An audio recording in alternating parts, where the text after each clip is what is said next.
Nisim pjesën e parë të mesditës për sot dhe do diskutojmë për zhvillimet politike, gjithsesi po flasim për takimin që ka ndodhur dje ku partitë politike kanë caktuar datën e zgjedhjeve që do të jetë 7 qershori, do të jenë këto zgjedhje dhe do të sjellin realisht zgjidhje apo po hyjmë në një cikël tjetër pa mbarim të zgjedhjeve. Në anën tjetër, një takim ka ndodhur mbrëmje mes të parit të LDK-s, Lumir Abdigjiku dhe ish-presidentes Vjosa Osmani.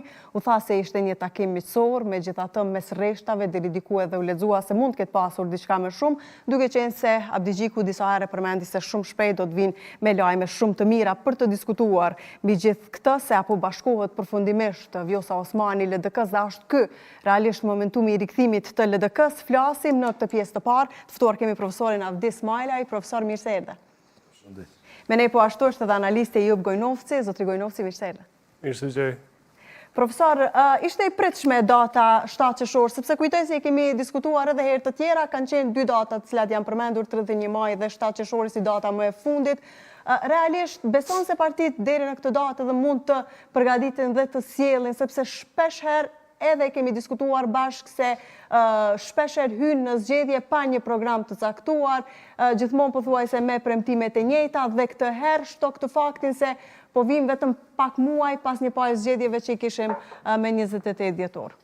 Po, data është brenda fatit kushtetues të përcaktuar, brenda 45 ditësh që ka përcaktuar gjykata kushtetuese me akt gjykim. Brenda kësaj date besoj se partitë do dojë, është besoj kohë mjaftueshme për partitë që të përgatiten, edhe për faktin që programet që i kishin në zgjedhjet e kaluara, ose unë shpesh i quaj më shumë si programe me bullet points, dhe më thëmë pika caktuara, shpesh që nuk janë shumë të bazuara në një analizë të nevojave dhe në një parashikim të zhvillimeve, po më shumë janë programe me pika, me bullet points, që shpesh aty ka dhe dëshira, nuk është një program sistematik, a sistemor që ju qaset problemeve që i kanë shoqëria.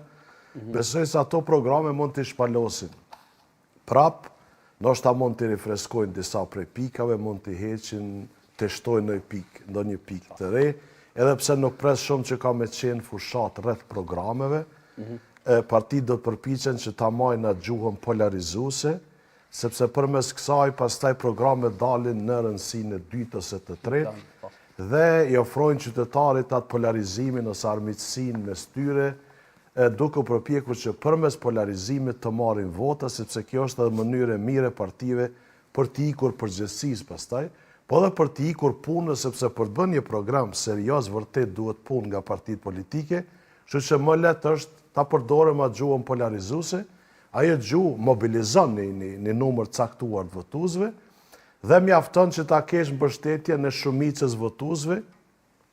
Ne shpesh demokraci flasim për popullin, po popullin demokracitë aktuale është ajo pjesa që voton kryesisht, ose që i referohen partitë, shumica atyre që votojnë, njëjtë tërësisht populli, por partive ju mjafton për të marrë legitimitetin legal që ne kemi mbështetjen e popullit dhe mbas kësaj të udhëheqim pastaj. Gojnovci. Për qytetarën e Kosovës nuk do të jetë lehtë që vërtet të përgjigjet zgjedhjeve dhe votimit për radhën e 5 brenda 16 muajve. Ja mësuar tashmë.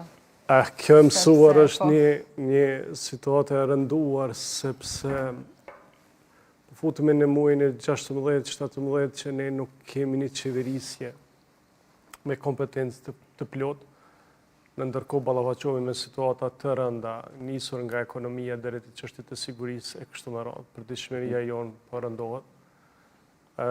Ndërsa qytetarët ju kërkohet që pothuajse në esencë për asgjë hiç, për një pozicion politik presidencial që të shkojnë prapë në zgjedhje. Pra, sikur të kishte një arsye serioze, themelore, nga e cila do të ndikohej përditshmëria edhe jeta e qytetarëve, ndoshta do të ishte e kuptueshme, por për kapritio politike të partive që tash janë përbojnë shumicën në parlamentin e Kosovës, pra 4 partitë shqiptare, por edhe minoritetet pa janë shkalu, ne po shkojmë në zgjedhje pothuajse pa asnjë arsye të qëndrueshme. Dhe kjo nuk është fare e lehtë, sepse kur e përmenda faktin që po shkojmë në 5 palë zgjedhje, keni parasysh që 5 palë zgjedhje nuk janë vetëm një mundim për të votuar, por janë edhe një jo stabilitet serioz për brenda vendit. Profesori e përmendi programin, ne nuk kemi jo vetëm programin, po s'kemi as ABC-n e implementimit të çfarëdo lloj projekti të proklamuar vite më përpara. Edhe kur s'kemi implementim projektesh, ne kemi degradim të përditshmërisë dhe të jetës qytetare. E i bie, ndjes që të ndërpres me gjithate, a i bie që në këtë fushat do dëgjojmë vetëm fajsime të partive politike kundrejt njëra tjetrës dhe jo që do të shpalosin ndonjë program apo do të bëjnë ndonjë premtim konkret, po themi. Realisht ne jemi në një situatë fushatës tash një kohë shumë të gjatë. Komplet viti 2025 ka qenë fushat dhe komplet këtë 3 mujarësh pas zgjedhjeve të dhjetorit 2025, prap jemi në një farloj ngarqe të një lloj situate para fushatës, sepse secili ka tentuar të pozicionohet në gjendjen e vet për të fajsuar tjetrin. Dhe kjo pastaj natyrisht që krijon polaritet dhe krijon konkurrencë. Për ta mbajtur kondicionin kushtimisht të qytetarëve për të përgjigjur zgjedhjeve në nivel sa më të lartë, natyrisht partitë politike do të përdorin gjuhë sa më polarizuese dhe gjuhë sa më të ashpër në mënyrë që ata të nxiten dhe të mbahen në një disponim pro zgjedhjeve ose të përgjigjshme. A mund të kthehet ajo gjuha e zgjedhjeve të shkurtit? Sepse me 28 dhjetor sikur edhe ishin zbutur pak. Megjithatë, kujtoj që në shkurt kemi pasur një gjuhë shumë të ashpër, që pastaj edhe u përdor nga partitë politike kundrejt njëra tjetrës pas zgjedhjeve që të mos bashkëpunonin. Tani ta them shkurt, unë mendoj që gjuha do të jetë lloj karburanti për stimulimin e qytetarëve për të dalë në zgjedhje. Nuk ka logjik tjetër, sepse keni parasysh nuk duhet që të mbjell një refuzim për këto zgjedhje diçka, por në një vend ku problemet janë sistemore, janë të shumta, dhe këta qytetarë që ballafaqohen me kaq shumë të lashë, të thirrën në zgjedhje të përgjithshme për herën e tretë brenda 16 muajve, është një problem në vete. Në një situatë normale, ndoshta qytetari do të organizohet, do të kërkonte që të mos mbaheshin zgjedhjet ose të krijohej një mekanizëm tjetër i cili do të nxjerrte nga kjo gjendje, sepse është edhe një lloj loje me fatin e njerëzve kur për 16 muaj nuk kemi institucione që na udhëheqin. Dhe asaj që një palë zgjedhje të reja ende nuk na garantojnë se nuk do të sjellin një palë zgjedhje tjera të reja. Megjithatë, profesor, para se të kalojmë të diskutojmë se çka do të sjellin. Desha me shtu një gjë. Po, urdhna lutem. Këtë 45 ditë shumë e shoh si një lloj pushimi për partitë, pushim në ngërç, sepse prap pritet me pas ngërç. Ka qenë krizë institucionale, tani partitë po pushojnë pak që me fillu prap një krizë të re institucionale. Këto një faj shumë madhë e kanë edhe votues, sepse i kanë lasdruar partitë. Dhe më thonë partitë tani e dinë që nuk ka nevojë shumë me qeverisë mirë, as me ofru programe serioze, mjafton me pas disa emra, një lloj kulti. Partive politike, që disa quhen si babë ose nanë politike, dhe me babën ose nanën politike, partitë jo mjaftojnë që të marrin vota, jo të popullit, po i mjaftojnë vota të shumicës atyre që votojnë. Dhe pastaj ti me atë mund thirrësh që e kam legitimitetin e popullit. Dhe mu për këtë pastaj partitë nuk hezitojnë me çu vendin në zgjedhje çdo 2-3 muaj, 3-4 muaj, sepse prap gjenerojnë vota me baballardë dhe nënat politike. Do të mundohemi, profesor, që gjatë këtij diskutimi të analizojmë edhe mbi atë se çfarë do të veprojnë partitë politike gjatë kohës së fushatës dhe më tutje, megjithatë i kthehemi njëri prej zhvillimeve më të reja, diçka që pritej, qysh prej kohësh, me të shpërndar kuvendi, ish presidenti Osmani pati 2 video të cilat si rrjedhoje fushatës që ka nisë kohë më parë për të bërë, cilat deri diku konsideruan edhe si thumbime për lëvizjen vetëvendosje. Në anën tjetër, ajo që duhet vënë në diskutim është takimi mbrëmshëm, i cili u tha se ishte miqësor nga zonja Osmani. Zotri Abdigjiku latë nënkuptoi se ka diçka më shumë, duke pretenduar se shumë shpejt do të marrim lajme të mira, dhe ai bie se kjo është një shenjë se Osmani po i kthehet brenda lidhjes demokratike të Kosovës apo do i bashkohet LDK-s me ndonjë listë të veçantë. Besoj se kthimi i zonës Osmani LDK ka qenë e pritur. Një gjë që s'ka qenë shumë e sigurt, as ajo vetë, deri në momentin kur u vërtetu që nuk do të kandidohet për president. Dhe në atë moment, do më thonë, nuk bëhet qartë që ajo do të do të kryoj një listë, si që kryoj listën Guxo, që tani u shkri në vetë vendosin. Pa, i kishte paralajmëruar dhe sa kishte qenë presidentet se do t'jetë në garë nëse partit nuk e... Po, kishte paralajmëruar, po aj paralajmërim në është ta ma shumë isi një loj presioni që mbëni presidente, se po nuk mbëni, on do dalë Do jem në fushat. kundër jush. Dhe kjo ishte një loj pasigurie që atë do të hy në fushat, në një parti ose do të kryoj vetë. Momentin që u vërtetu që ajo nuk do t'jetë kandidate për presidente, u ditë që ajo do filloj rrugtimin partijak, qoftë duke u kthy në LDK, qoftë me një subjekt të ri. Ja është kjo rruga më e mirë që mund të marrë, profesor? Ajo vetë? Po. Pra, që të rikthehet në një parti që e la diguar. Është më e lehtë sepse është shumë më vështirë të fillosh diçka nga zero. Ma parasysh edhe kohën e shkurt që e kemi. Për atë, nëse flasim është mirë për Kosovë, nëse çështë tjetër, por për te personalisht është më e lehtë. Fillosh një grupim politik, një organizim. Sa binë se është tek publiku, tek elektorati, diçka të cilën te ke braktisur më herët, ke pasur arsyet të tua kauzën tënde, dhe tash kthehesh sërish tek ata. Tash, për me matë bindjen sa është e benshme, do të me nda pak elektoratin. Tek një pjesë elektoratit që është më militantes në familje, është më i lidhur me një parti politike, nështë ta me LDK-n, me Rrugovën, nështë ta nuk është shumë e lehtë për t'i bindë në familje. Elektoratit që është pak më racional, që kërkon një lloj programe, që kërkon një lloj kauze, që pyetjen e parë që e bën çka do bësh ti. Çka do bësh ti për shoqërinë, për vendin, te ky elektorat është pak më problem me marrë vota. Tek elektorati që është i lidhur me një figurë politike, me një baba politik, një nën politike, është shumë ma lehtë që të rikthehet ndoshta prap, duke u rikthyeshin kuptimin që unë po e rinjallin LDK-n. E qartë. Dhe tek ky pjesë elektorati ndoshta mund të ngjall prap një lloj mobilizimi. Po jo tek elektorati që kërkon pyetje shumë e thjeshtë legjitime. Çka do të bësh për vendin dhe për shtetarët? Ku do të jetë Kosova në 2031? Cili është vizioni juaj për Kosovën në këtë vit? Zotri Gënovci, megjithatë, një pyetje tjetër e cila duhet shtruar me patjetër është mënyra se si elektorati i LDK-s, i cili nuk iku kur Vjosa Osmani iku dhe u bashkua me lëvizjen vetëvendosje, pra qëndroi për LDK-n aty, si do të reagojnë ata karshi rikthimit të saj? Shikoj, pora unë mendoj që nuk do duhet të trajtojmë çështjen e ikjes së zonjës Osmani nga LDK. Nëse kujtojmë situatën mirë, zonja Osmani është përzën nga Lidhja Demokratike e Kosovës. Nuk ka qenë dëshirë e zonjës Osmani të largohet nga Lidhja Demokratike e Kosovës, që atëherë bashkë me tash liderën e Guxo, zonjën Gërvalla. Tani se si do të pritet nga elektorati është shumë problematike, nga që zonja Osmani në një mas të madhe të elektoratit besnik që i ka qëndruar LDK-s që thoni ju, konsiderohet si një grua e cila ka dëmtuar Lidhjen Demokratike të Kosovës, që unë prapë nuk pajtohem me këtë pjesë. Sepse mendoj që zonja Osmani ka duruar kogja shumë një lloj shkopi politik mbi supët e saj brenda LDK-s sa ka qenë. Mirë, pa shohin kështu elektorati LDK-s, a shohin se u përzë apo iku vetë? Sepse shumë e kam parë si fajtore për një që kapsuar. Ne që mirëmi me vrojtimin e këtyre gjërave duhet jemi korrekt në interpretim. E qartë. Dhe prandaj unë po e them këtë, sado që ndoshta shumë prej njerëzve konsiderojnë ndryshe, dhe është e drejtë secilit. Por gjërat e kaluara është kollaj të interpretohet sepse duhet të shihen faktet.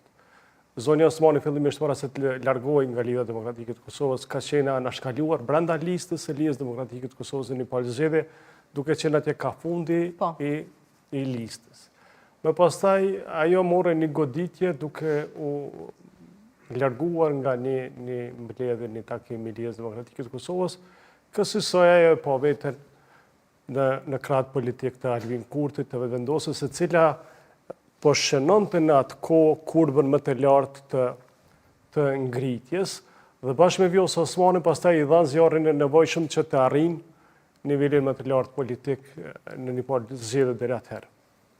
Dhe mendoj që kjo është një situatë që brenda Lidhjes Demokratike të Kosovës duhet të ketë një refleksion pozitiv për ta parë gjendjen. Zonja Osmani nuk është një dezertere për mendimin tim e LDK-s, por është një përjashtuar dhe duhet të pranohet. A do t'jetë vështirë për pranimi saj brenda LDK-s, po flasim gjithmonë nëse rikthehet, sepse ende nuk kemi një gjë të konfirmuar, megjithatë u latë të nënkuptoj. Sepse thënë drejt vetë Lidhja Demokratike e Kosovës është goxha e përçarë, marr parasysh diferencat e mëdha që i kanë për brenda vetë subjektit politik. Dhe çka mund t'i kontriboj Vjosa Osmani, t'i bashkoj apo t'i përçarë edhe më tej? Tani kjo që thash paraprakisht është njëra anë e medaljes. Pjesa tjetër është që zonja Osmani megjithatë nuk është treguar në ndërkohë të veprimit të saj politik aq miqësore me Lidhjen Demokratike të Kosovës dhe ka pas antagonizma të shumtë. A do të pranohet lehtë? Unë nuk besoj që do të pranohet sepse ka kundërshtar serioz brenda Lidhjes Demokratike të cilët kanë potencë vendimmarrëse në Lidhjen Demokratike të Kosovës dhe ata kanë treguar jo disponishmëri, jo disponim pozitiv për kthimin e zonjës Osmani. Natyrisht që zonja Osmani për Lidhjen Demokratike të Kosovës është aset pozitiv, por akomodimi i saj për brenda do të jetë problematik nga që do të trazoj ujërat e dikuj aty që është rahatuar.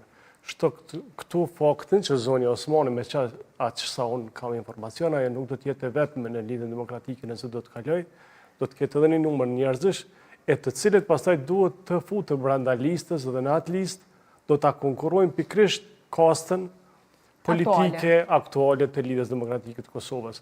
Me futjen e zonjës Osmani, me grupin e saj, mund të ndryshojnë në mas të madhe dhe përbërja e deputetëve në legjislaturën e ardhshme karshi kësaj që është sot. Prandaj, në politikë, shpeshherë, sidomos në politikën e Kosovës, ku për shumë politikanë më e rëndësishme është çështja personale sesa çështja kolektive, nëse atyre ju preket karrika e tyre, ata do të jenë shumë reagues. Në ndërkohë, nëse shkon vendi në 5 palë zgjedhje, ata nuk e kanë problem fare ta çojnë vendin në 5 palë zgjedhje, sepse fund të ditës nuk janë humbësit direkt. Dhe kjo lloj kulture politike mendoj që duhet të ndeshkohet dhe duhet të eliminohet nga praktikat e bërit politik për ditë, sepse ata që konsiderojnë që gjendja është mirë, kur për vete janë mirë, pavarësisht që është gjendja jashtë oborrit të shtëpisë, nuk janë politikan për të mirën e përgjithshme. Dhe të tillë ka plot, jo vetëm në Lidhjen Demokratike, por në të gjitha subjektet tjera politike në Kosovë. Edhe një element shtesë ndoshta te zonja Osmani, unë mendoj që do të jetë shumë interesant ta shohim se si do ta fillojë fushatën zonja Osmani, me çfarë premisa, kush janë ta atakuarit e saj, ose ajo e percepton si kundërshtarin real, cili do të jetë projekcioni i saj politik, çfarë do t'i ofrojë. A nuk janë të ditura deri Kosovës? diku? Jo, deri më sot jo, sepse do ta ketë vështirë të jetë. Edhe duke i parë videot e zonës Osmani që postoi radha ze qysh pas shpërndarjes së kuvendit, 2 video, njëra prej mesazhit nga mbaj. Njëra prej tyre nëse mbaj mend ishte dyert që mbyllen pa drejtësisht hapen nga populli. Nga populli dhe i referoi deri diku u latë nënkuptoi dyert cilat u mbyllën për çështjen e presidentit, nuk u propozua nga vetëvendosja, ne po interpretojmë, meqense nuk po janë të drejtë për drejtë, apo jo? E qartë, unë nuk isha shumë i sigurt cilave dyrë ajo ju referoi që ju kanë mbyllë, sepse nëse konsiderojmë që ju kanë mbyllë dyert e presidentës, nuk ju kanë mbyllë. Ajo s'ka qenë fare kandidat për presidente. Ambicie ka pas. Ambicet janë legjitime. Ndoshta mos propozime. Ambicet ka pas, pritjet i ka pas që do të ambicie ka pas. Ashtu është, por ambicet janë edhe pritjet ka pas. Edhe deri në momentin kur e ka propozojnë nga kuptuar që lëvizja s'do të vendosur. jetë kandidate, domethënë është përpjek që ta ruaj pak. Edhe ka qenë e heshtur deri në A ato mund të momente. themi që dikush ka ambicie që është kandidat? Jo, nuk mund të themi. Kandidat bëhesh kur ti kalon fillimisht pragën e parë me 30%. Megjithatë, a mund të themi se ju mbyllën dyert duke mos e propozuar, duke mos i dhënë fare shansen. Po tani ky është problemi. Realisht dyert zonjës Osmani kanë mbyllur në Lidhjen Demokratike të Kosovës kur ajo është për zër nga mbledhja. Kjo ka qenë mbyllja e dyerve për herë të parë. Dyert presidenciale nuk ju kanë mbyll, ju kanë hap, ka marrë një mandat në bazë marrëveshjes që kishte. Tani nuk kishte propozim për emrin e saj, ti real. Po ti kishte 30 në shkrim edhe të futej në kuvend, dhe të mos votoj mund të thuaj që e humbi garen. Pa ajo s'ishte as në garë. Por ajo kishte prishmëri nga lëvizjave vendosur sepse ne duhet rikujtuar intervistat e saj, ku me njëherë akuzoi Vetëvendosjen se ata nuk më donin më si president. Në momentin që thua nuk më donin, i bie që ja kanë mbyllur dyert, po. E tha në intervistën tek Syri, më duket, që po të vazhdoja unë si presidente, gjithçka do të vazhdonte sikur do të ishte mirë. Ja, do të thonë, kjo ishte. Dhe besoj dyert që ajo referohet dyert aktuale që janë mbyllë, sepse ambicet ishin që ajo të bëj prap presidente. Edhe një mandat. Duke cituar ose presidente ose më keni përballë. Duke cituar profesori ato çfarë ka thënë zoni Osmani, e vërtetoj ato që thashun pak më herët. Nëse gjendja dhe unë kam pozicion dhe gjendja për mua është e mirë, pastaj gjendja është për të gjithë mirë. Po nëse gjendja për mua është e mirë, është për gjithë keqën. Për gjithë keq pastaj. Dhe kjo nuk është politika. Do të thonë, ajo ishte gabim fatal dhe kjo intervistë ishte njëra nga gabimet që bëri zoni Osmani me të dalë nga dyert të mbyllura, që s'ishin të mbyllura, presidenciale. Dhe gabimet e tjera ishin me shkeljen e kushtetutës, gabimet e tjera ishin me cilësime të rrezikshme, njerëz të rrezikshëm. Ata të rrezikshmit që deri dje për 5 vjet e gjys qeverisë nuk ishin të rrezikshëm edhe bashk koketimit politik. Shikoni, ne duhet të zhvishemi nga njerëzit që kanë hipokrizi politike. Kjo shoqënia jo nuk i vun pasojat vetëm për shkak të politikanëve hipokrit, por edhe për shkak të hipokrizisë së vetë qytetarit. Që pajtohen me hipokrizia, që e mbështesin. Dhe ne si vrojtues, pra po thëmë, duhet, sado që ka kosto, sado që spajtohen njerëzit me ne, sado që mund të marrim shumë kritik, duhet të themi gjërat ashtu siç janë. Neve shkojmë për herë të 5 në zgjedhje, duke qenë në një moçal të problemeve në secilin fushë. Kemi arsim jashtëzakonisht të keq, kemi gjyqësi jashtëzakonisht të dobët, investimet e huaja janë shumë keq, investimet e kapitale janë në gjendje të rënduar, inflacioni po e gryn rritjen ekonomike, siguria është për ditë më e cenuar, në ndërkohë që ne kemi një fqi i cili ka apetite të vazhdueshme, dhe ne situata globale është vërtet në një gjendje të paparashikueshmërisë së lartë, dhe ne kemi prap luksin që të mbajmë zgjedhje dhe të themi mirë jemi. Dhe kjo ma kujton atë situatën e vitit 2020, kur futemi në Covid dhe gjithë bota mbyllet dhe ne erxojmë qeverinë. Dhe thonë, aq larg shkojmë me veprimet. Po me veprimet politike për apetite personale dhe për interesa personale, se që pothuajse se kemi fare dert se çfarë ndodh me jetën e zakonshme të qytetarit. Profesor, ndonë të njëjtin mendim ato të cilat u diskutuan deri më tani, apo... Besoj se kthimi zonës Osmani do të akomodohen brenda LDK-s, edhe për faktin që LDK-ja ka rënë bukur shumë me vota. Dhe kjo ndoshta jap mundësi edhe atyre që janë kundër vjosës në një mënyrë që ndoshta partia rritet dhe kur rritet partia pastaj përfitojnë edhe ata që ndoshta nuk janë të kënaqur. Megjithatë, profesor, në rrethana të tjera ku pozicioni LDK-s do të ishte më i mirë nga ai që është sot, a beson se do ta pranonin po aq kraha për vjosa Osmani? Besoj se jo, normalisht se jo, sepse shohin si një figurë që doli sikur ja mori një pjesë të votave, ja çoi Vetëvendosjes, pastaj u dëmtu bukur shumë. Apo i bie që figura e saj po shfrytëzohet tani nga LDK-ja? Edhe si kauz ishte pak kundërthënëse. Domthonë 2021 mori vota kundër regjimit vjetër. Kështu ishte më duket. Ai ishte saktë. Vitin 2021. Tash prapë po kthehet tek regjimi i vjetër. Që tash po e quajnë i stërvjetruar, Vetëvendosja po e quajnë i stërvjetruar sepse si duket këta të ri tani janë vjetru, tani regjimi që është tash është vjetru, për me majt ende në mod, po do të me qujtë atë vjetrin i stërvjetruar. Gjithatë, profesor, nuk është çudi çfarë do që ndodhë në partitë tona normalisht, vetëm një gjë do të dim që nuk do të politika. presim sjellje parimore nga politikanë tanë. Unë nuk pres po e zëm. Kryesisht janë kalkulimet votave, sa marr, sa humbi, sa merr ajo, sa sjell vota, dhe partitë nuk kanë ndonjë ideologji ose diçka që mbas cila pastaj edhe veprojnë. Mbas të kësaj, mund të ketë ndonjë i pakënaqur brenda LDK-s, cilët prap nuk do ta shohin deklaruar. Nuk do ta shohin shumë problem ardhjen rast se kalkulohet me ngritjen. Me rritja partisë, pastaj mund të kënaqë ambicet edhe të atyre që janë të pakënaqur. Po tash varet cili do të jetë qëndrimi i zonës Osmani. A do të jetë prapë përjashtues, apo do të jetë një qëndrim që thanë po hapemi tek gjithë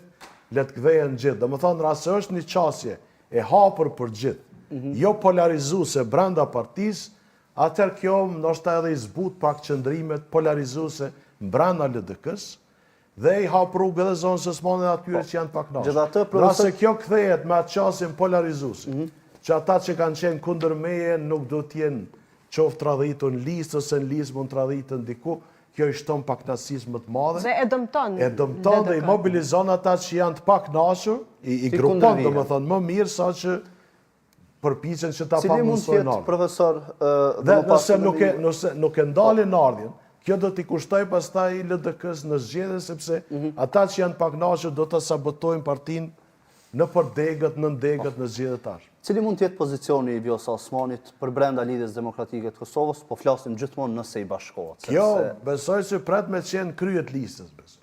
Pret me qenë kryet listës. Mirë, po jo kandidate për kryeministre. Ndoshta edhe mund të jetë kandidat për kryeministër, duke kalkuluar që ndoshta brenda LDK-s mund sjell ndoshta më shumë vota se sa zotëria Abdigjiku. Edhe ndoshta për faktin që figurat kryesore polarizuese në këto zgjedhje do të jenë zotri Kurti dhe zoni Osman. Do të jetë kjo gara për të përpjekur që t'ja bëjnë një poli tjetër, ndoshta kjo mund të jetë arsyeja që ajo mund të jetë bartse e listës dhe pastaj e tërë fushata, u tha që vetëm se ka fillu, në mënyrë indirekte përmendën bllokada, propaganda që nuk e ka as me PDK-n, as me AK-n, po e ka direkt me zotri Kurtin. Pra që pritet ndoshta ai dueli më i madh në farë mënyrë në fushat ka me qenë mes tyre dyve. Kjo mund t'i konvenoj LDK-s që ndoshta mund të arrisë në vota deri një mas të caktuar. A mund të jetë kjo, zotri Gojnovci, çfarë mund ndodh për brenda Lidhjes Demokratike të Kosovës? Mund ta liroj Abdigjiku vendin e tij ndoshta për t'i dhënë hapësirë Osmanit për të qenë kandidate për kryeministër në mënyrë që po flasim hipotetikisht të sjellë më shumë vota për LDK-n? Jo vetëm që mund ta liroj, por unë pres që zonja Osmanit e jetë, sepse paradoksalisht kjo i konvenon shumë zotit Abdigjiku. Paradoksalisht po them sepse për të mos qenë i pari duke qenë i pari, është një lloj paradoksi në kulturën tonë politike. Dhe çfarë do rezultati që të arrihet në Lidhjen Demokratike të Kosovës, nëse do të ketë rritje, ai do të marrë kredon e tij, poenat e tij politikë sonë rrita Lidhjen Demokratike duke sjell figura duke bashku partinë e kështu me radhë, do të thonë të gjejë elemente të tjera të cilat i përshtaten, dhe në anën tjetër do të arrisë partinë mbi këta numra që tani, nëse do të rritet dhe nëse do të ketë rezultat pozitiv, dhe prap do të thotë që Lidhja Demokratike e Kosovës është akter me shumë rëndësi në skenën politike të Kosovës.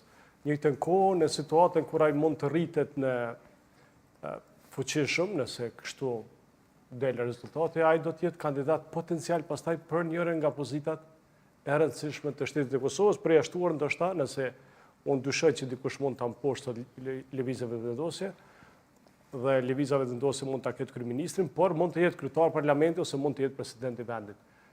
Duke shfrytzuar pa më keq kuptuar këtë që po them, trampolinën Vjosa Osmani në këtë rast, sepse Vjosa Osmani nëpërmes oportunizmit Lidhja Demokratike që po tregon për Vjosa Osmanin, sepse është oportunizëm politik, duke marrë një adut të rëndësishëm dhe duke shfrytzuar, nëpërmes këtij lloji oportunizmi meton të jetë faktor i rëndësishëm në politikbërjen e Kosovës, në ndërtimin institucional, dhe kësaj zoti Abdigjiku, nga do që e shen, nga të cilit do prizëm, do të jetë fitimtar. Dhe këtë e do ai, sepse në dy palë zgjedhjet e kaluara, veçanërisht të këto të dhjetorit, ai ka shënuar një fiasko politike, të cilën edhe në një rast tjetër dhe në stat tjetër nuk do t'ja lejonte elektorati i Lidhjes Demokratike të Kosovës dhe të kishte koston e shkarkimit, mendoj unë që në krye të rezultateve, sapo të dalin rezultatet pas zgjedhjeve. Prandaj konsideroj që zonja Osmani,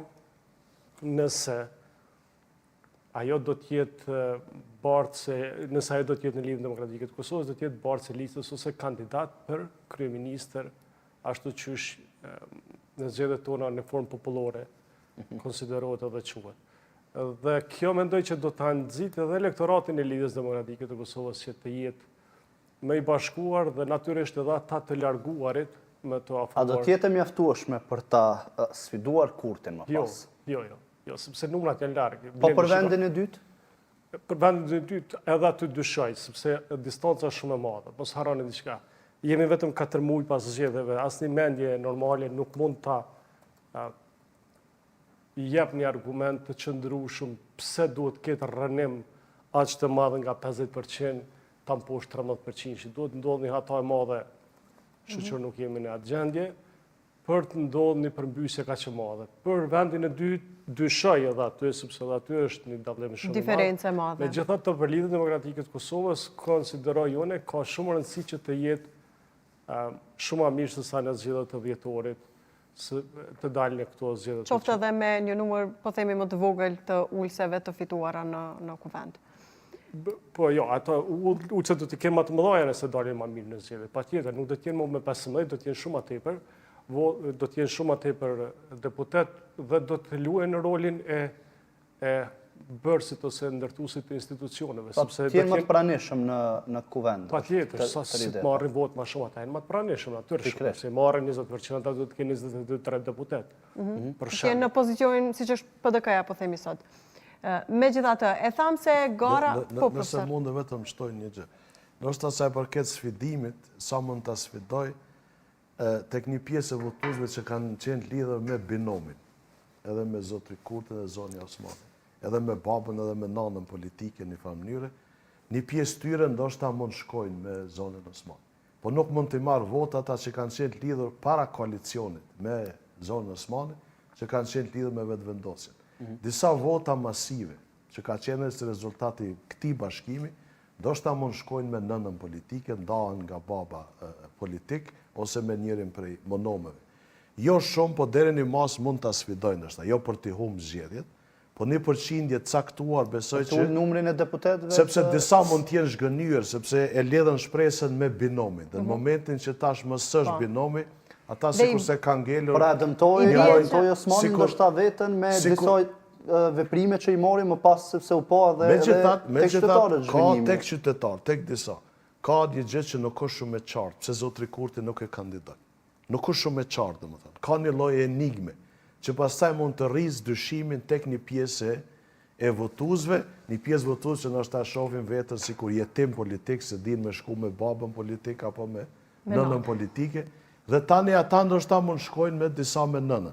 Dhe në bazë kësaj mund t'ja merr një përqindje të caktuar, mund ta dëmtoj. Po zonë që mos tjetë pra 50%, po të bije diko më poshtë dhe ato vota, ndoshta mund shkojnë. Besoj që fushata do t'jetë shumë determinuese, një mas të madhe, edhe në përqindjen se sa mund të dëmtohet vetëvendosja nga votat e zonës së së. Pra, po themi se nuk i rrezikohen votat PDK-s dhe AK-s, por është mes vetëvendosjes dhe LDK-s.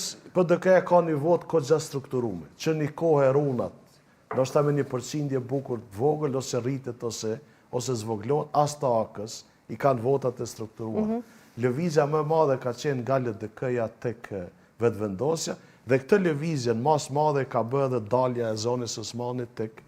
Megjithatë, profesor, a nuk konsideroni se zonja Osmani me disa prej veprime, unë për referohem analizave që i bën përgjithësi politolog njohës të këtyre çështjeve, dërgimi më pas i dekretit dhe intervistat cilat i dha, deri diku latë nënkuptoi se datën e zgjedhjeve në bazë të asaj se çfarë po thonë gjithmonë ata që analizojnë, datën e zgjedhjeve kishte lënë sipas kërkesës së Kurtit. Ai bie që më pas edhe një pjesë e votuesve që kanë qenë në vetëvendosje si rrjedhoi e Osmanit të jenë zhgënjur nga gjitha këto të cilat i lart ceka dhe më pas kjo ta dëmtoi atë. Normalisht po, tek votues racional po. Po ne kemi një numër të madh votuesve që janë emocional. Sidomos votues që lidhen me prindin politik. Kjo është lidhje pak edhe emocional. Dhe nuk është që e studiojnë shumë arsye se u prishëm për zonë sepse nuk u kandiduan. Apo gabimet që u bën gjatë rrugës. Apo gabimet që mund bëhen në deklarata dhe bërë kësa emocionalisht pastaj, nëse emocionalisht janë lidhë me binomin, emocionalisht dhe mund lidhen me njerin prej monomin, ose me monomin zotri Kurti, ose monomin zonin Osman. Betet shifet, po gara do tjetë kryesisht mes këtyre dy figurave, se sa do të mundet që t'ja ullë një farë mënyre përqindjen vetëvendosjes. Ka një lloj hutije tek një numër i votuesve që nuk e kanë shumë qartë, pse nuk e kandidoj zotri Kurti zonin Osman. Dhe kjo mund të reflektohet në vota besoj. E qartë, unë pajtohem një pjesë, por Shkoni, ne jemi në një gjendje të një orë tash sot ditë që jemi në fushatën e zgjedhjeve dhe zoti Kurti nuk është marrë asnjëherë me zonin Osmanit. Dhe kjo tregon që zoti Kurti nuk është me shumë ambicie që të garoj me zonin Osmanit sepse nuk e sheh shumë si rivale. Ata që shtyrja apo qëllimisht nuk i e bën qëllimisht atjetër. Ose i kërkon të tjerëve që të merren me të. Kërkon e ul nivelin Për ta ul nivelin e sepse përballjes. sa më shumë merresh me një person aq më të rëndësishëm e kërkon bën. disa deputet pa Kjo kredibilitet. besoj duhet jetë edhe arsyeja pse ai nuk merret me të. Natyrisht. Për ta ul nivelin e debatit. Për ta ulë edhe në nivelin e debatit edhe për të thënë që me një fjalë nuk je kandidate për të konkuruar me mua. Për të përballë me mua. Dhe kjo është shumë thjesht. Dhe unë po shoh në rrjetet sociale, po shoh nëpër media një shtyrje serioze të idesë se kjo e përmendi edhe profesori, zgjedhjet do të jenë mes dy kandidatëve, këta do ta luajnë rolin kryesor. Unë dyshoj në këtë pjesë, sepse nuk mund ta shmang nga ballafaqimi i gjendjes edhe Partisë Demokratike. Është diçka e re, për atë mund ta tërheqësh vëmendjen. E kuptoj profesor. PDK-ja ka qenë aty, edhe në zgjedhjet e kaluara. E kuptoj, edhe AK-ja. Kjo përballje mes ish binomit, as mes dy monomeve, është diçka e re. Dhe kjo mund të rrisë edhe kurajën e votuesve pastaj. Karakteristike këtyre zgjedhjeve mund të jetë ajo pajtuar plotësisht, por mos harroni edhe një diçka.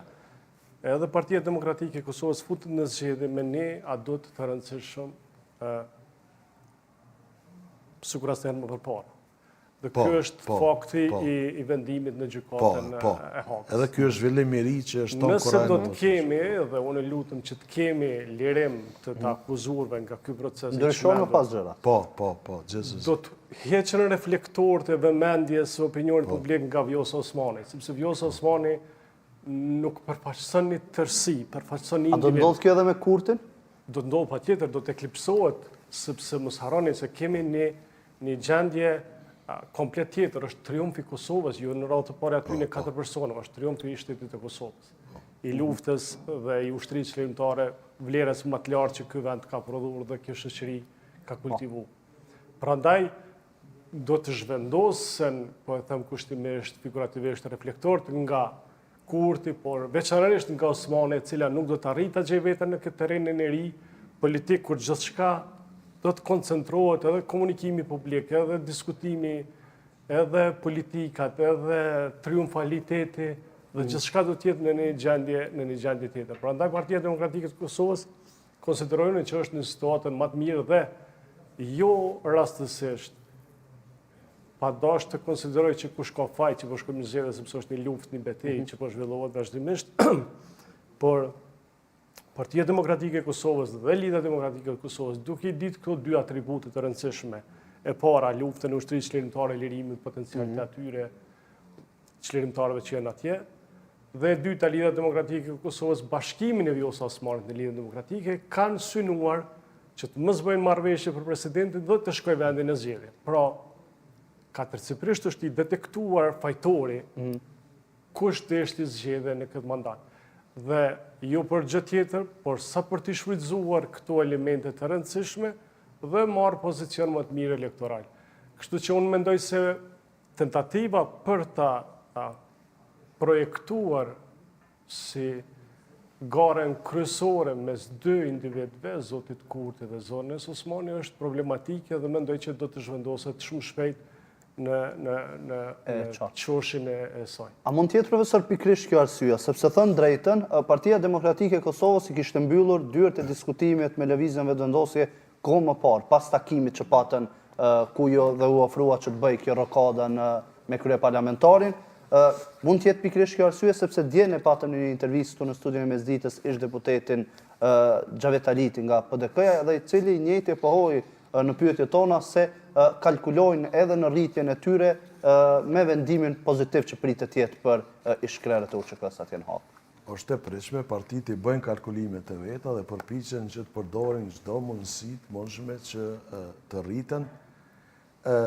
Po sa i përket çështjes mbylljes negociatave ose mos suksesit në arritjen e një marrëveshje, besoj që si takime nuk kanë qenë shumë sinqerta, besoj. Nuk kanë qenë takime intenzive për të dhënë zgjidhje problemit të presidentit.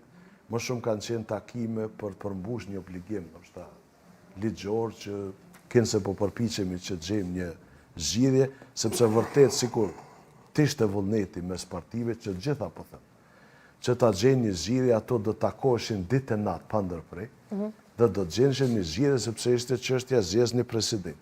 Nuk ishte as problem nuklear, as problem i komplikuar, ishte çështja me zgjedhni president, por vullneti gjithave ndoshta që kalkulojnë disa vetëvendosja për të rritë prapë, sepse u rrit me të Profesor, megjithatë ofertën e fundit nuk e konsideroni se ishte mundësi ideale për dalë nga ngërshi, sepse cila ofertë, sepse kishte shumë oferta në fund. Ajo që le të propozojnë opozita, kur ti pra lëvizjeve vendosje, rrjedhimisht që e gatshme të tërheq kandidaturat e tyre, me idenë që 3 kandidaturat të vinë nga opozita dhe të njëjtat do të ndihmoshin edhe me nënshkrimet, por edhe duke votuar në kuvend, kjo ishte kërkesa opozitës madje, që të propozonin ata dikë. Pse nuk ndodhi? Pra po them që ka mungu vullneti, mendoj që ka mungu vullneti, ma shumë ka qenë përpjekje për opinionin publik, për të menaxhuar opinionin publik. Kush ka më shumë faj, profesor? Kush ka më shumë faj, normalisht kush sepse dikush duhet jetë më fajtor. Kush ka mundësi më shumë me zgjedh presidentin, ka më shumë të faj. Kush ka më pak mundësi, sepse partit po thonë, neve na ka dhënë qytetari, populli, besimi, po nëse ta ka dhënë edhe përgjegjësi. Ka dhënë më shumë vota, po të ka dhënë edhe më shumë përgjegjësi. Kur të ke më shumë përgjegjësi, ke edhe më shumë faja. Atyre që ka dhënë më pak vota, kanë më pak mundësi, kanë edhe më pak faj. Nëse masim këtë mënyrë, një farë mënyrë faj. A pritet, profesor, që opozita tani tjetë më e bashkuar, po themi, sepse Gojnovci deri diku e përmendi se LDK-ja pas zgjedhjeve mund të jetë akter, po themi, kryesor në formimin e institucioneve, në një situatë ku opozita mund t'i bëj numrat për formimin e qeverisë, a beson se do të ketë gatishmëri, sepse kjo nuk ekzistoi në 2025. Kjo nuk do ndodhë para zgjedhjeve, po besoj. Partit do i masin prap forcat e tyre politike, para zgjedhjeve. Dhe pastaj rezultati pas zgjedhjeve do të determinojë edhe mënyrën se si ata do t'i kryojnë relacionet me njëra tjetra. Nëse përsëritet i njëjtë rezultat, ose pravet vendosja del lart, partitë opozitare, nëse nuk koordinohen mes vete, nëse nuk bashkohen, siç ka ndodhur kaluarën ku LDK as nuk shkonte me pozitën, as me opozitën. Është rrezik pastaj që vërtet partia më e madhe të marrë 2/3. Po në këtë fazë, e tha zotri Gojnovci, vendimi i gjykatës speciale, që mund të jetë një zhvillim i ri, domethënë që jap një bombë elektoral për DK-s.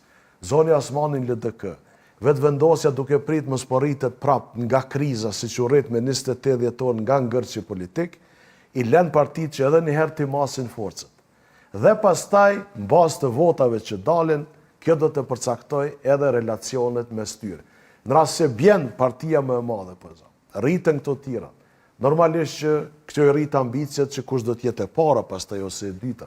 Po njëjtë rezultat, në rast se përsëritet, opozita o do të bashkëpunojë mes vete, ose do të vazhdoj të shuhet dhe një parti mund të marrë 2/3 pastaj, gradualisht shkojmë drejt një sistemi një partijak. Megjithatë, mund themi se nga këtu mund të parashikojmë ndoshta deri diku edhe një krizë të re, sepse edhe nëse i bashkojmë forcat për formimin e qeverisë, problematike sërish do të jetë çështja e zgjedhjes së presidentit.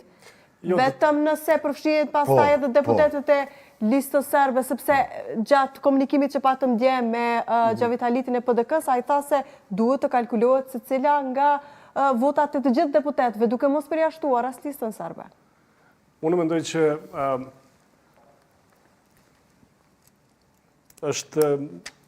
këto duhet jenë zgjedhjet e fundit, sa të që rrezikohemi nga zgjedhjet e reja.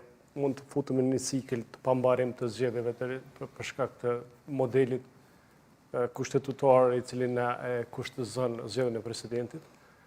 Por duhet të jenë zgjedhjet e fundit dhe çdo që del rezultati duhet të gjendet modeli për të zgjedhur të rebarësit e institucioneve në radhë të parë, konstituimin e kuvendit, qeverinë dhe presidentin. Kam shpresën që ka një dalje nga kjo, sepse një rezultat i cili nuk i jep të zëmbet vendosës rezultatin e dhjetorit të vitit e kaluar, ku ajo mund të krijojë qeverinë e vetme me pakicat jo serbe, e detyron që të futet në koalicion me njërë nga partitë 200 ose 300 ose 400, cilat do që tjetë. Që na kthen shkurt 2025. Po, dhe cila mund të na kthej atje. Dhe kjo pastaj mund të prodhoj vetëm numrat për qeverinë dhe shumicën për kuvendin, por edhe numrat për presidentin.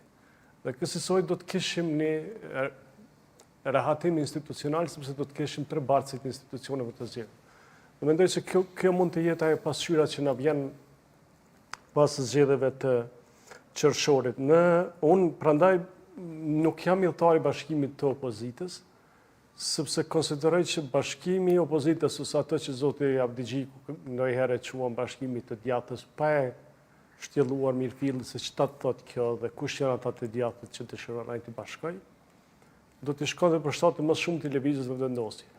Dhe është lëvizja vendosje ajo që ngarend për të punuar në mënyrë që të ndahet elektorati i Kosovës në 2 bloqe. Ta ruajt votën bipolare. E ruan këtë votën bipolare me premisë serioze Ose me për ta ne arritur. ose me ata. Po, sepse pastaj krijohet vetëm Përfiton nga kjo pastaj. dhe përfiton shumë nga kjo. Kjo është fare e thjeshtë. Prandaj mendoj që opozita nuk duhet, sado që të jemi të sinqertë, ne kemi një opozitë të bashkuar si asnjëherë më përpara. Jo vetëm nga vendimet që ato që Lidha Demokratike e Kosovës del në konferencë, zoti Abdigjiku dhe thotë që ne mbyllëm çështjen e presidentit, nuk do të flasim më dhe 2 orë më vonë del Hamza dhe thotë të njëjtin gjë sikur të ishin në sinkron të plot. E para e dyta nga fakti që bojkotimi në kuvend bëhet po ashtu në formë të qëllimshme dhe të përbashkuar. Por opozita ka bërë një gabim që ta zëm në krejt veprimet e veta politike gjatë këtij manovrimi për të gjetur presidentin nuk e ka përfshirë fare brenda diskutimeve dhe vendimarrjes ose reagimeve edhe aleancën për anërinë e Kosovës. E thanë edhe ata, u ndjen pa kënaqur, tha po përjashtohemi në një konferencë që patëm nuk po llogaritemi, në anën tjetër 6 vota nuk janë pak. Nëse mund shtoj, mendoj që është përjashtu sepse nuk ka qenë mendje të zgjidhet problemi i presidentit. Sakt. Për atë edhe është përjashtu. Sepse sikur të ishte qëllimi që të krijohen në zgjedhje, çdo votë brenda kuvendit është e rëndësishme. Edhe 6 votë. Nëse dim të kjo që thoni tani profesor, kush e solli zgjedhjet? Pra kush i solli zgjedhjet? I sollën ata që nuk deshin të bashkëpunojnë. Pra ndaj unë konsideroj që lëvizja vendosje është në pozicion shumë të mirë për ta që ta merr rezultatin e dhjetorit të vitit të kaluar për shkak se faturimi i fajtorit sërish mbetet në Pra ka arritur që ta krijoj këtë narracion. Përjashtimin e ka bërë edhe vetë vendosja, se as vetë vendosja nuk e ka konsultuar. Megjithatë, AK-ja nuk ishte në tërësi e përjashtuar, sepse unë mbaj mend pas takimit të parë që ka pasur Kurti me Abdigjikun, menjëherë LDK-ja ka dërguar një ftesë AK-s për të diskutuar për çështjen e presidentit, po ka ndodhur sepse ne kemi diskutuar Ajo kanë refuzuar. Ajo pa që kërse ka qenë kërkesave të vendosjes. Unë e kam të qartë, megjithatë, që ja ka dërguar një të deleguar AK-s. Dhe AK-ja pasi një zotri Abdigjiku si të deleguar nga vetë vendosja. Dhe kështu edhe kritikuar realisht për këtë Abdigjiku. Kjo letër ka ndodhur pas 2 letrave që zoti Haradinaj i ka dërguar fillimisht LDK-s, pastaj PDK-s. Kjo letër e zotit Abdigjiku ka ndodhur pas letrave të zotit Haradinaj që i ka dërguar edhe Lidhjes Demokratike të Kosovës dhe Partisë Demokratike të Kosovës, nga të cilat s'ka marrë përgjigje përveç një SMS-in e telefonit. Kuaj ishte, po themi, ishte ofruar që të jetë president, apo? Nuk ka pas në shkresën që unë kam pa, nuk ka pas emër për president të askujt, të me thonë, për të diskutuar për që... Ma shumë ka qenë thirrje për bashkëpunim. Ka qenë thirrje për bashkëpunim. Që është një unë nga gjitha palë, edhe opozita edhe opozita. Dhe pas letrës së Abdigjikut dhe refuzimit të zotit Haradinaj për të takuar kushtimisht, sepse nuk ishte një dalje publike, zoti Abdigjiku shprehet në formë kogja irrituese, jo normale për opozitarët e përbashkuar, thot punë e madhe që nuk takohemi. Pra, kjo qasje, kur e përjashton dikë tjetër i cili, jo vetëm që i ka 6 numra shumë të rëndësishëm për opozitën, po i kishte edhe 6 numra shumë të rëndësishëm edhe për opozitën. Një numër është i rëndësishëm shumë i rëndësishëm. Dhe kur një numër bie qeveria, kur jemi tek këta numrat, zgjedhet presidenti nuk vetëm për një numër. Dhe kur jemi tek këta numrat e rëndësisë së madhe dhe kur një numër është kaq i rëndësishëm prandaj,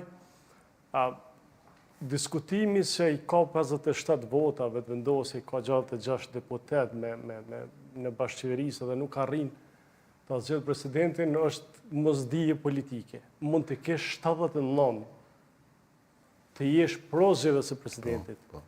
Dhe faj nuk e kjeti që i ki 79, po i kaj 80 që s'pje me ty. Sepse këtë 80 mund të kërkoj... Ose s'di se me mara 80. Andaj, po edhe kjo është ashtu. Por, kjo çështja e pajësimit a priori dikuj që është më i madh, mua më duket sikur e lexojmë gabimisht shumë herë. Pajësim nuk ka... Po, mundësit janë më të mbaja. Po, pajësim nuk Nëse s'monet dikush me bo presidentin, që i ka 66 vota, si monet dikush me 6 vota? Mi thonë ti me 6 vota, pse s'more iniciativë me zgjedh president. Kjo ka shumë ma letë, shumë avshtirë mi bo dhe 57 vota, për me mritë 57, jo të 80. E kuptoj për mbysin e piramidës, profesor, vetëm më sharani diçka. Këti që i ka 6 as nuk i takon të nisë procesin. Por, të anashkallosh fuqinë e një votë aty, 6 vota aty, 5 vota, 15 vota, është gabim politik. Sukur bën gabim politik të gjitha partitë politike duke anashkallu një subjekt politik më rëndësi, që është Alianca për Ardhmërinë. 6 ulse janë në kuvend. Ai ka 6 ulse të rëndësishme. Dhe për te kësaj, mendoj që kjo loja ping-pong e kush kujt po i mbetet fajin në derë të shtëpisë është më e dëmshme për qytetarët e Kosovës. Ata në fund të ditës 80% e saj kaste deputetësh do të jenë prapë deputet. Dhe ata që nuk do të jenë deputet prapë do të paguhen me pagat e majme edhe për një vit të tërë. Edhe gjërat do të ecin, jeta do të ecë, por si? Kush do të marrë vendim nesër për një situatë delikate. Ne kemi mungesë presidenti, kemi qeveri në detyrë dhe s'kemi kuvend heq. Edhe plus kësaj, shtohemi, rrezikojmë që me një dorëheqje potencialit e humbim edhe gjykatën kushtetuese. Sepse kemi 7 antarë momentalisht, një antar mund në një situatë delikate të tij ose favorizuese ose me investim nga jashtë, që jo rrallë herë ndodh për të tërhequr pranë. Që është edhe ne jemi praktikisht pa pushtet dhe s'ka kush merr vendim për çfarë. Edhe kjo është pa përgjithësi, më falni, po këtu nuk kam listohet kërkush, asaj që i ka 66, asaj që i ka 6 vota. Dhe për këtë flasë unë, jo për çështje personale dhe partijake, sepse ato në fund të ditës janë fitues prapë. Vetëm një gjë, nëse mund shtë. Po, do më thonë, kemi një degradim ashtë madh të politikës, sa që nëse ne ja dalim, konstituojmë kuvendin, qeverin dhe presidentit, do të konsiderohet si një arritur shekullor ose historik. Jo nëse ja dalim me reformu arsimin, shëndetësin, sigurin, mishtru rrugët, po nëse ja dalim me pas president, do të ishte arritur historike. Deri në atë mas, dhe më thonë, ka një degradim të politikës në... Do të mbetet për të parë se çka do të na sjell fushata e cila nuk ka dhe shumë kohë, fakt, deri në zgjedhje. Ne ju falenderojmë shumë edhe njerë që ishit pjesë e këtij diskutimi sot. Faleminderit shumë. Do të kemi një shkëputje publicitare, do të kthehemi me panelin e natës.